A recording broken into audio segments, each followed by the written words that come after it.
El fantasma de Canterville, capítulo 3. A la mañana siguiente, cuando la familia Otis se reunió para el desayuno, se discutió extensamente acerca del fantasma. El ministro de los Estados Unidos, naturalmente, estaba un tanto molesto porque su obsequio no había sido aceptado. No deseo hacerle ninguna ofensa personal al fantasma, y debo decir que, considerando la cantidad de tiempo que ha estado en esta casa, no creo que sea muy educado arrojarle almohadas. Esta observación tan justa provocó en los mellizos un estallido de risas. Por otra parte, continuó diciendo, si se sigue negando a utilizar el lubricante sol naciente, deberemos quitarle esas cadenas. Si no, será totalmente imposible dormir con semejante ruido en la casa. Sin embargo, nada los perturbó por el resto de la semana. Lo único que seguía llamándoles la atención era la continua reaparición de la mancha de sangre en el piso de la biblioteca. Ciertamente, esto era muy extraño, sobre todo porque el señor Otis cerraba la puerta con llave por la noche y las ventanas quedaban trabadas. Los cambios de color de la mancha, semejantes a los de un camaleón, también daban que hablar. Algunas mañanas era de un rojo oscuro, casi castaño. Luego podía ser vermellón, después un púrpura intenso, y cierta vez que bajaron para las oraciones familiares, como lo indicaban los sencillos ritos de la Iglesia Episcopal Reformada Libre de Norteamérica, la encontraron de un verde esmeralda brillante. Como es natural, estos cambios caleidoscopios les resultaron muy entretenidos y cada tarde se hacían apuestas al respecto. La única que no participaba en las bromas era la pequeña Virginia, que por alguna razón se angustiaba profundamente cada vez que veía la mancha de sangre y casi se puso a llorar la mañana en que presentaba ese color verde esmeralda. La segunda aparición del fantasma fue el domingo por la noche. Poco después de que todos se retiraron a dormir, los sobresaltó un espantoso estrépito proveniente del vestíbulo. Luego de bajar apresuradamente las escaleras, se encontraron con que una antigua armadura se había desprendido de su soporte y había caído al suelo de losa, y vieron al fantasma de Canterville sentado en una silla de respaldo alto, frotándose las rodillas con una expresión de agudo dolor en el rostro. Los mellizos que traían cerbatanas dispararon sobre él dos proyectiles, con una puntería que solo puede adquirir quienes han practicado larga y pacientemente sobre su profesor de caligrafía. Mientras tanto, el ministro de los Estados Unidos apuntaba al fantasma con su revólver y le ordenaba, de acuerdo con los usos de la etiqueta californiana, que pusiera las manos en alto. El fantasma se levantó con un salvaje alarido de furia y se escabulló entre ellos como una neblina, apagando al pasar la vela de Washington Otis y dejándolos en una oscuridad total. Al llegar a lo alto de la escalera, se recuperó y decidió lanzar su célebre carcajada demoníaca, que en más de una ocasión le había resultado extremadamente útil. Se decía que con ella había hecho encanecer la peluca del Lord Rucker en una sola noche y había logrado que 3 institutrices francesas de Lady Canterville renunciaran antes del primer mes de trabajo. En consecuencia, lanzó su risotada más horrible hasta que retumbó una y otra vez en el viejo techo abovedado.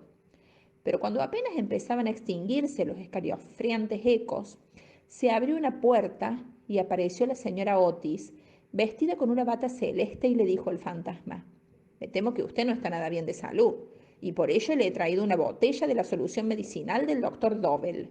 Si se trata de una indigestión, este remedio lo ayudará.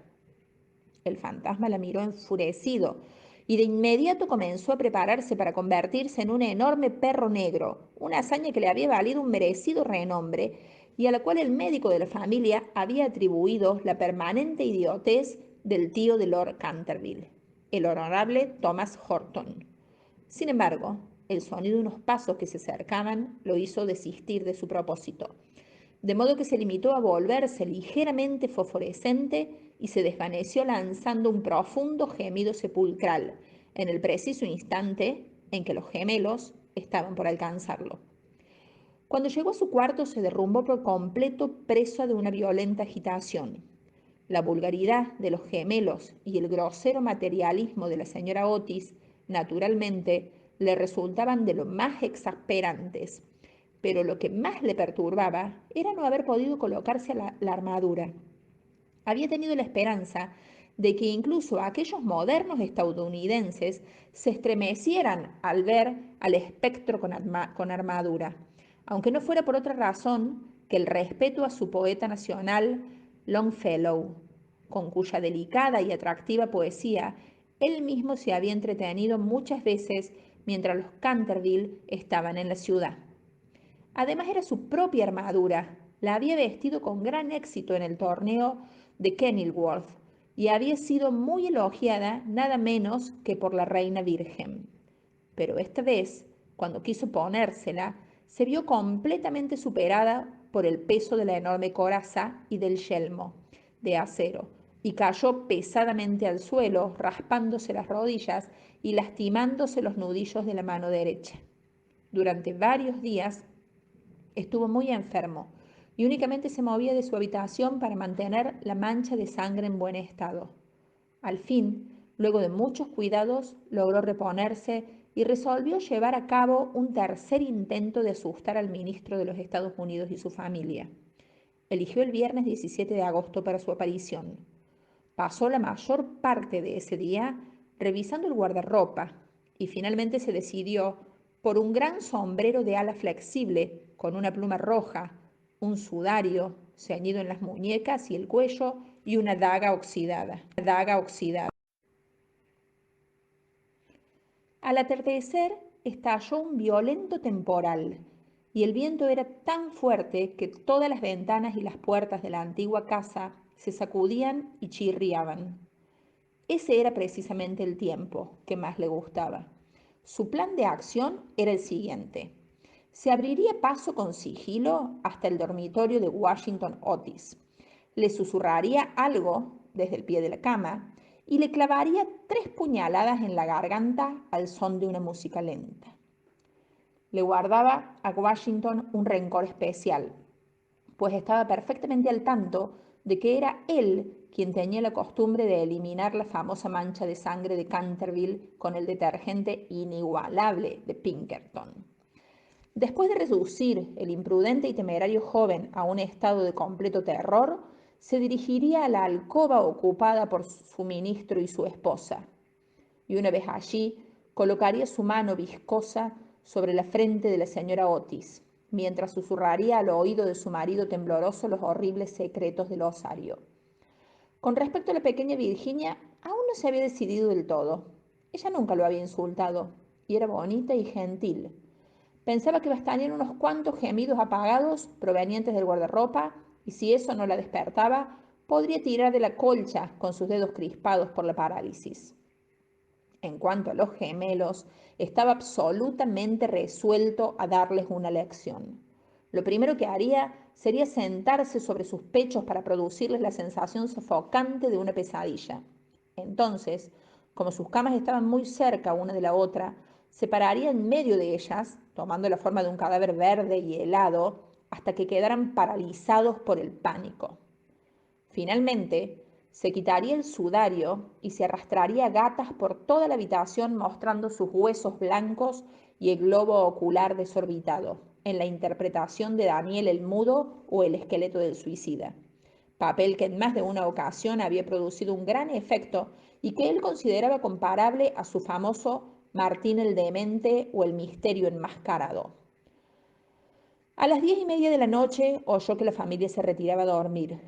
Durante un rato lo molestaron las risas chillonas de los gemelos que con alegría de colegiales se divertían antes de acostarse a dormir. Pero a las 11:15 todo se calmó y cuando sonaron las 12 se puso en marcha.